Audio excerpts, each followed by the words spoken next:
Madame, Monsieur, bonjour et bienvenue à votre émission environnementale Priorité Environnement.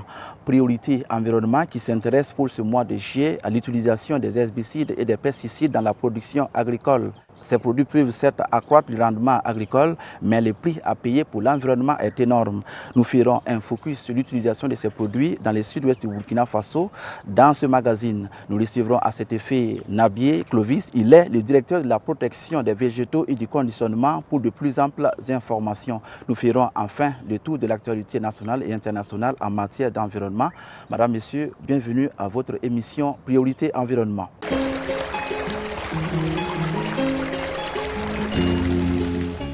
Les herbicides et les pesticides, homologués ou non, comportent des risques. Leur usage recommande donc des précautions au regard des risques pour l'homme et pour l'environnement.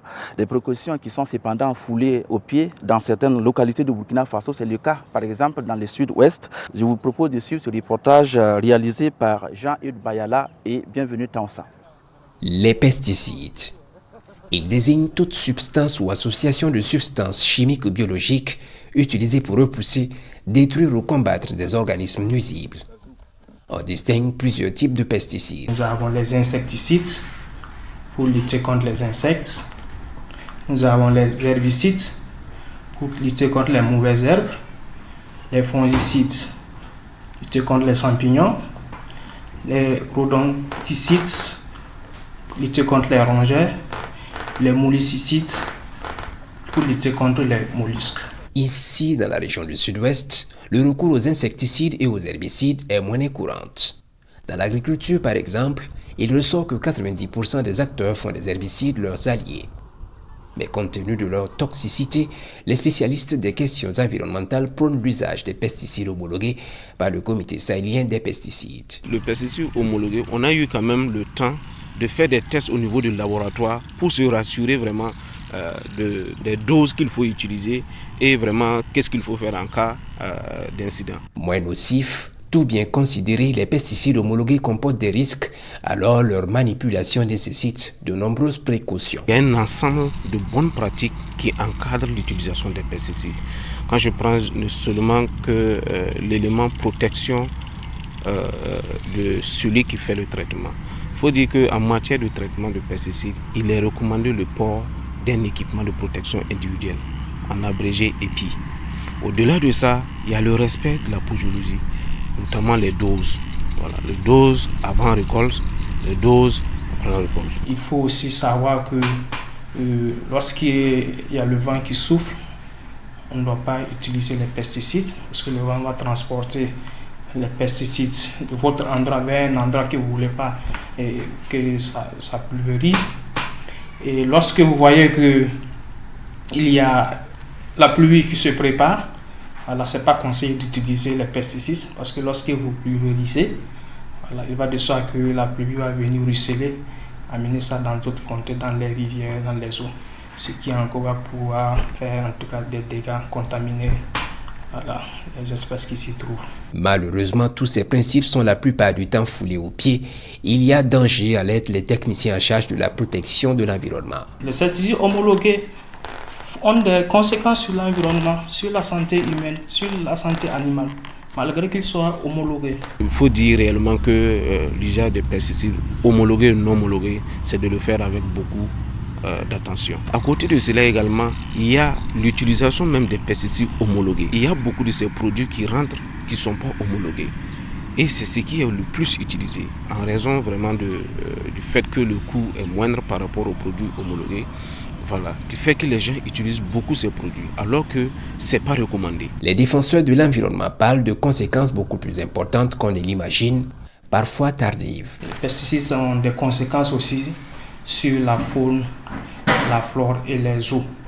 Voilà. En effet, la persistance de ces pesticides dans le sol peut entraîner des dommages à la végétation, une accumulation dans les graines, les feuilles et les fruits pouvant être consommés par les animaux et les hommes. Voilà, ce qu'on appelle la rémanence. Et on a aussi la contamination des cours et plans d'eau, voilà, qui a affecté la vie aquatique et l'eau de consommation. Pour aller aussi travailler, il faudrait vraiment aussi se protéger convenablement. Parce que les pesticides, on ne voit pas les conséquences sur place. Ça tue à petit feu. Voilà. Vous allez voir des maladies bizarres, souvent on part à l'hôpital et on a fait tous les examens nécessaires, on ne voit pas la maladie. Et pourtant ça ne va pas. L'idéal serait donc le recours aux pesticides bio. Les pesticides bio ne détruisent pas l'environnement. Voilà, comme le nom l'indique, pesticides bio. C'est par exemple, c'est quoi? C'est utilisé à partir de ce qu'on a, ce que la nature nous produit pour faire de ça des pesticides bio. Nous pouvons par exemple prendre les feuilles de Nîmes, les écorces de Kaya sénégalensis, et on a la cendre, et en tout cas les feuilles d'un certain nombre d'arbres. Les pesticides bio sont naturels et nous pouvons donner comme exemple le piment, la cendre, qui sont sans effet sur la nature et sur l'environnement. Au niveau national, il existe en outre des dispositions qui encadrent l'usage des pesticides. Dispositions dont la mise en œuvre effective sur le terrain piétine dans de nombreuses localités. Au niveau national, on a également une loi qui existe depuis 2017, qui est la loi 026 du 15 mai 2017, portant contrôle et gestion des pesticides au Burkina Faso. Donc cette loi dit clairement comment est-ce que les pesticides doivent être utilisés, comment est-ce que ces pesticides doivent être distribués et comment est-ce que ces pesticides doivent être produits. Donc il y a un ensemble d'articles qui sont à l'intérieur qui donnent vraiment les directives en matière d'utilisation des pesticides. Pour ces acteurs, la sensibilisation sur les bonnes pratiques d'utilisation de ces pesticides doit se poursuivre. Au cas échéant, la sanction s'impose.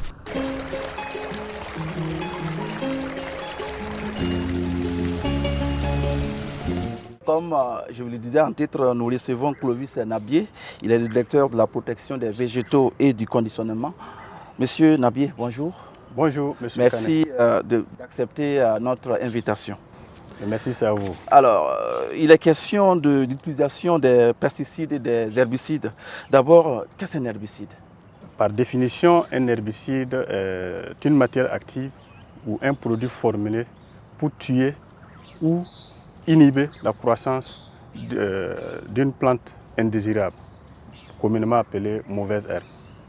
Voilà. Et par les modes d'action, on peut les classer, les regrouper en deux groupes. Il y a les herbicides totaux, qui détruisent tout ce qui est végétal lorsqu'on les applique. Il y a les herbicides qui sont sélectifs. Et parmi ces sélectifs, il y a les herbicides qui sont sélectifs de prélevé, qui sont utilisés après le semis et aussi après un labour. Et il y a les herbicides sélectifs de post-levée qui sont appliqués après la levée de la culture qu'on veut protéger. Et aussi, selon la classification de l'OMS, on peut aussi les classer en 4 grands groupes, notamment les herbicides qui sont classés dans la classe 1A, qui sont des herbicides extrêmement dangereux. Les herbicides qui sont classés dans la classe 1B, qui sont les herbicides très dangereux, et les herbicides qui sont classés dans la classe 2, selon l'OMS, qui sont les herbicides modérément dangereux. Les herbicides qui sont classés dans la classe 3, qui sont les herbicides légèrement dangereux, et les herbicides qui sont classés dans la classe U, qui ont très peu, en tout cas, d'effets néfastes sur la santé humaine et l'environnement. Voilà, en tout cas, ce qu'on peut dire ou entendre par herbicide. Toutes les classes sont pratiquement dangereuses à ce que je vois. Nous sommes donc en saison pluvieuse, la campagne agricole qui bat son plein. Ouais.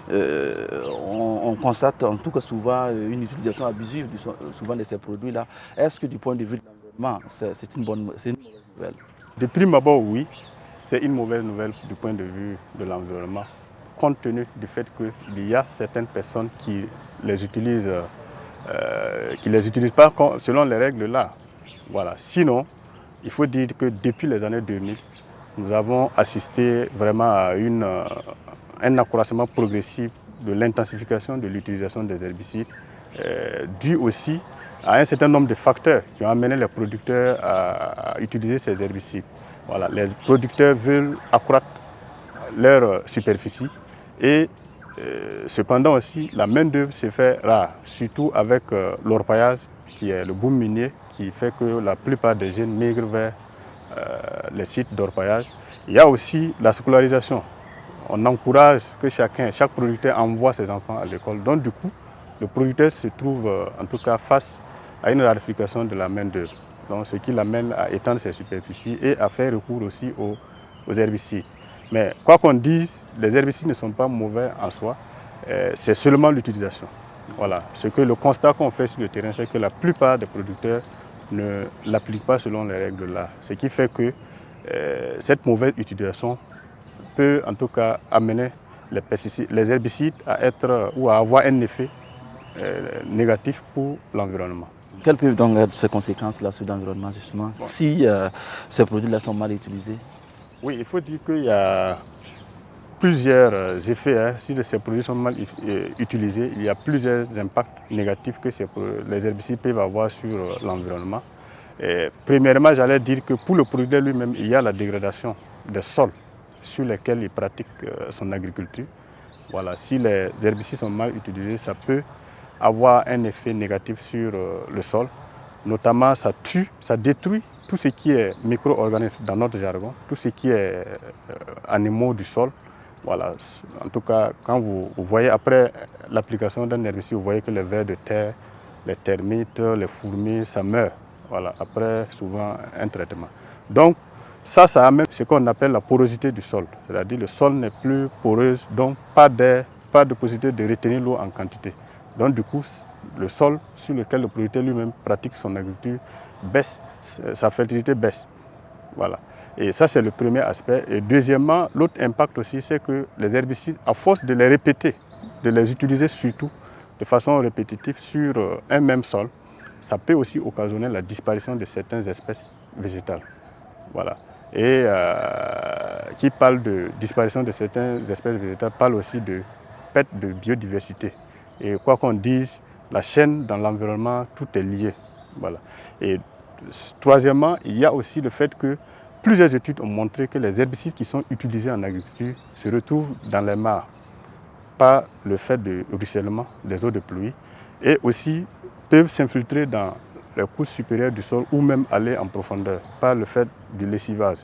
Et par le fait du ruissellement, les mares qui sont contaminées avec les animaux aquatiques peuvent avoir un effet sur le développement de tout ce qui est, en tout cas, animaux aquatiques. Et aussi, par le lessivage en profondeur, ça peut contaminer les nappes d'eau. Et du coup, les eaux que nous buvons peuvent aussi avoir quelques résidus d'herbicides. Et ça va se répercuter sur nous-mêmes en tant que consommateurs des eaux, puisque la plupart des eaux que nous consommons, soit ça vient des nappes phréatiques ou bien ça vient des eaux de surface. Voilà. Il y a aussi les applicateurs eux-mêmes qui appliquent les pesticides sans se protéger. Eux aussi, ils courent le risque d'être intoxiqués, même si ce n'est pas sur le champ, mais à force de s'exposer aux pesticides, ils vont finir parce que l'organisme humain accumule tout ce qui est les résidus petit à petit. Donc cette accumulation de résidus dans l'organisme peut, à la longue, créer des problèmes de santé pour les applicateurs. Vous l'avez évoqué en partie, la question justement de l'impact sur les hommes. Vous n'êtes pas médecin, c'est vrai, mais on imagine quand même que ceux qui manipulent régulièrement ces produits-là peuvent être exposés. Oui, évidemment, comme je le disais tantôt, tous ceux qui manipulent, quand vous parcourez le pays, vous allez vous rendre compte que la plupart des producteurs utilisent les herbicides sans se protéger. Non seulement ils ne se protègent pas, ils ne maîtrisent pas même la technique aussi, ou ils n'appliquent pas les bonnes pratiques phytosanitaires. Il met la lance devant lui, il traite en marchant lui-même dans la partie traitée. Normalement, ce n'est pas en tout cas indiqué de traiter et marcher dans la partie traitée. Vous devrez faire en sorte pour ne pas marcher dans la partie traitée. Mais le constat, c'est tout autre. Donc, du coup, la plupart des producteurs, en tout cas, qui utilisent les herbicides sont exposés, ils s'intoxiquent, même si, comme je le disais tantôt, pour l'instant, ils ne perçoivent pas, en tout cas, les effets sur eux-mêmes. Mais à la longue, ils peuvent rencontrer des problèmes de santé qui pourraient être liés à cette exposition aux herbicides. Voilà. On voit même que souvent, dans certaines concessions, au lieu de désherber avec des coupe-coupe, les gens préfèrent les herbicides. C'est encore plus dangereux, si tu convies là-bas. Évidemment, parce que quand on utilise les herbicides dans les cours ou aux alentours des concessions, ça peut, chaque jour les enfants sortent par exemple jouer aux alentours des cours ou même dans la cour. voilà, on le constate effectivement, ces enfants peuvent être exposés. Voilà, c'est-à-dire les effets, c'est comme je le disais tantôt, ils peuvent aussi avoir quelques résidus sur eux et ça va s'accumuler dans leur organisme. Et au fil du temps, ils peuvent développer certaines maladies qui pourraient être dues à ça. Voilà. Donc, en tout cas, nous déconseillons que les producteurs ou toute autre personne utilisent les herbicides pour désherber leurs cours ou bien les alentours de leur maison.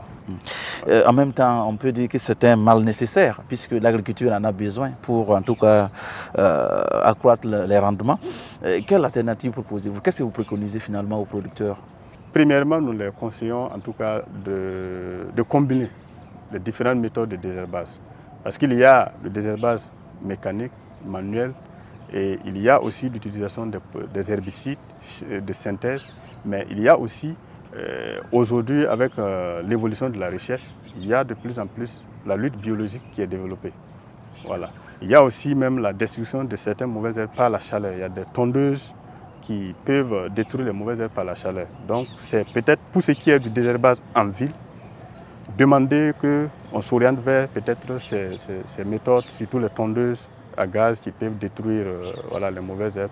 Et pour ce qui est des champs, effectivement, c'est de combiner voilà, ce qu'il y a comme méthode de lutte pour réduire au maximum l'utilisation des herbicides. Du point de vue du droit, est-ce qu'on peut parler d'infractions liées justement à l'utilisation de ces produits-là? Est-ce qu'on peut commettre un délit en utilisant ces produits-là? Oui, parce que, bon, du point de vue juridique, il faut dire qu'il y a des zones qui sont, par exemple, protégées. Voilà, que ce soit les zones humides ou bien les aires protégées. Normalement, si un agriculteur se retrouve à proximité de ces zones, ou même les mares, il y a ce qu'on appelle bande de servitude, ou ce qui est barrage, il y a ce qu'on appelle bande de servitude. Il ne doit pas utiliser ces herbicides sans respecter ces distances minimum de sécurité. Voilà. Donc si vous appliquez les herbicides dans ces zones et que c'est constaté, voilà, vous pouvez être poursuivi par la loi. Parlons donc de ces produits également non homologués qui circulent sur le marché. Qu'est-ce que cela fait en tout cas à l'environnement si éventuellement les producteurs l'utilisaient? Les produits, les herbicides qui sont non homologués sur le terrain que vous constatez, effectivement, ce n'est pas bon pour l'environnement. Pourquoi? Parce que ces produits n'ont pas été testés. Dans le processus d'homologation d'un herbicide, il doit être testé du point de vue écotoxicologique, du point de vue impact sur l'environnement dans les pays du Sahel. C'est-à-dire qu'il y a tout un certain nombre de pays qui se sont regroupés autour du comité sahélien des pesticides, qui ont adopté la même réglementation.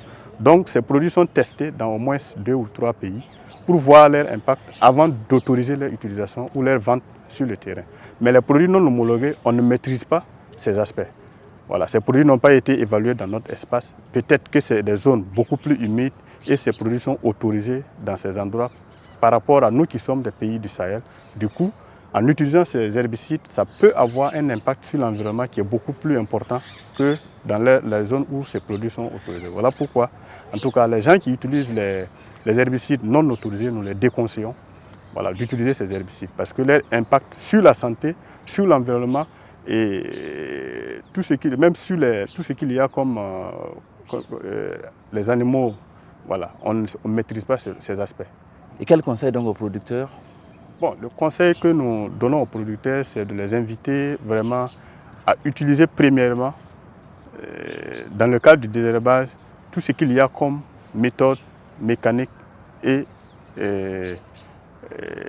manuelle, autant que possible. Maintenant, pour ce qui est des grandes superficies, à ce niveau, nous conseillons aux producteurs en tout cas de faire recours aux herbicides, mais en respectant les bonnes pratiques d'utilisation de ces herbicides. Voilà, il ne faudrait pas que le producteur, soit il augmente la dose, en augmentant la dose, vous créez d'autres problèmes. Donc, c'est de respecter la dose qui est inscrite sur les étiquettes de ces produits. Voilà. Et aussi, nous les conseillons peut-être à renforcer leur équipement de mécanisation pour pouvoir, en tout cas, réduire l'utilisation aussi des herbicides. Je vous rappelle que nous étions avec M. Navier, il est le directeur de la protection des végétaux et du conditionnement. Merci beaucoup d'être venu nous donner toute cette information. Merci à vous, M. Kani.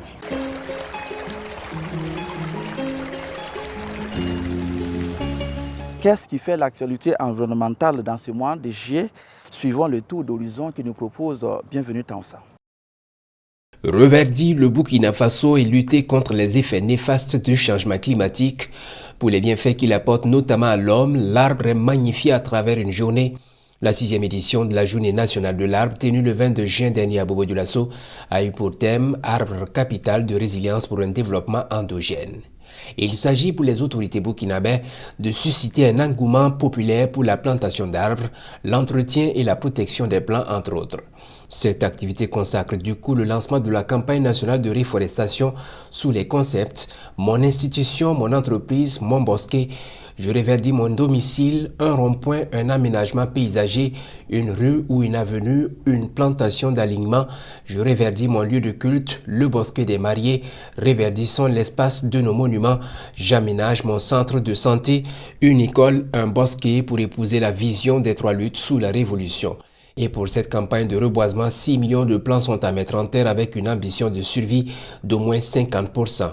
La nuit de l'arbre a été l'une des activités majeures de la Journée nationale de l'arbre. Il s'agit d'une nuit d'engagement et de promesses de sauvegarde et de protection du couvert végétal. C'est par ailleurs une tribune pour reconnaître toutes les personnes et entités qui se sont distinguées de par la qualité de leur travail en matière de promotion de l'arbre. À l'occasion, la région du Centre a été sacrée lauréate du prix du meilleur site de la Journée nationale de l'arbre 2024. Le prix de la meilleure commune est revenu à Karangaso-Vigué dans les Hauts-Bassins. Lui aussi est à sa 6e édition et met l'arbre à l'honneur.